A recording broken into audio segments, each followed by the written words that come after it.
ہمیں بتایا گیا ہے کہ ہندوستان کو آزادی 15 اگست 1947 کو ملی، بھارت بھی آزاد ہوا اور پاکستان بھی۔ مگر سوال یہ اٹھتا ہے کہ پھر پاکستان 14 اگست کو یوم آزادی کیوں مناتا ہے؟ کیا یہ کوئی غلطی تھی یا اس کے پیچھے کوئی بڑی کہانی چھپی ہے؟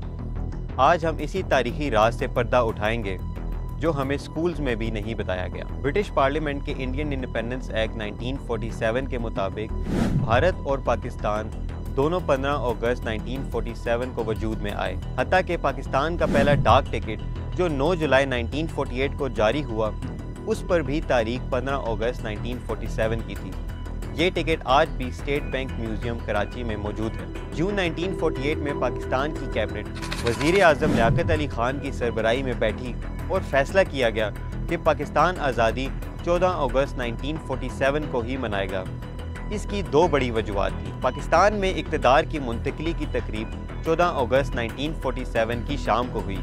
قائد اعظم محمد علی جناح نے گورنر جنرل کا حلف اٹھایا، تقریب رات کو ختم ہوئی اور اگلی صبح پاکستان اپنی آزادی کی فضا میں سانس لے رہا تھا۔ یاد رہے بھارت پاکستان سے آدھا گھنٹہ آگے ہے، اور جب بھارت میں 15 اگست کی رات 12 بجے آزادی کا اعلان ہوا، اس وقت پاکستان میں رات 11:30 بج رہے تھے، یعنی پاکستان کی لوکل گھڑی کے مطابق وہ دن 14 اگست کا تھا جب پاکستان وجود میں آیا۔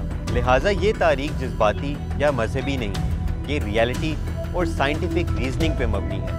آج بھی کچھ اسکالرز یہ دعویٰ کرتے ہیں کہ محمد علی جناح کو برٹش نے اپنے ایجنڈے کے لیے استعمال کیا، مگر تاریخ یہ نہیں کہتی، کیونکہ لارڈ ماؤنٹ بیٹن ہندوستان کے آخری وائس رائے اپنے ایک انٹرویو میں برٹش جرنلسٹ کو کہتے ہیں، میں نے جناح کو پاکستان بنانے سے روکنے کے لیے ہر طریقہ آزمایا، مگر وہ نہ جھکے نہ رکے۔ اور پھر مزید کہتے ہیں، اگر محمد علی جناح 2 سال پہلے وفات پا جاتے تو ہندوستان کبھی تقسیم نہ ہوتا۔ وہی ایک شخص تھے جنہوں نے پاکستان کو ممکن بنایا۔ ماؤنٹ بیٹن نے 15 اگست کی تاریخ یوں ہی نہیں چنی۔ انہوں نے کہا کہ میں نے یہ دن اس لیے چوز کیا کیونکہ 15 اگست 1945 کو ورلڈ وار 2 میں جاپان نے سرنڈر کیا تھا، یعنی ہندوستان اور پاکستان کو تقسیم کرنے کے لیے وہ دن چنا گیا جو اصل میں برٹش امپائر کی ملٹری فتح کا دن تھا۔ جناح نے اپنی سیاسی زندگی کا آغاز انڈین نیشنل کانگریس سے کیا۔ 1906 سے 1920 تک وہ ہندو مسلم اتحاد کے سب سے بڑے علمبردار تھے اور انہیں ہندو مسلم اتحاد کا سفیر بھی کہا گیا۔ مگر کانگریس کی تنگ نظری، ہندتوا سوچ اور مسلمانوں کو دیوار سے لگانے کی پالیسی نے انہیں مجبور کیا کہ وہ مسلمانوں کے لیے ایک الگ وطن کا انتخاب کریں۔ 1937 کے صوبائی الیکشنز میں کانگریس کو میجورٹی ملی اور مسلمانوں کو مکمل طور پر اگنور کیا گیا۔ مسلم لیگ کو اتحاد میں شامل نہیں کیا گیا اور اردو زبان پر پابندی لگائی۔ اس کے علاوہ وندے ماترم کو لازمی قرار دیا گیا۔ اس کے بعد جناح کو یقین ہو گیا کہ ہندو میجورٹی کبھی مسلمانوں کے حقوق کو قبول نہیں کرے گی۔ 23 مارچ 1940 کو آل انڈیا مسلم لیگ کے سیشن میں قائد اعظم نے 2 نیشن تھیوری واضح طور پر بیان کی۔ ہندو اور مسلمان 2 الگ الگ قومیں ہیں، ان کا دین، ثقافت، تاریخ، ہیروز اور اکنامک سسٹم سب مختلف ہیں، وہ کبھی ایک قوم نہیں بن سکتے۔ قائد اعظم کا سارا زور آئینی جدوجہد پر تھا۔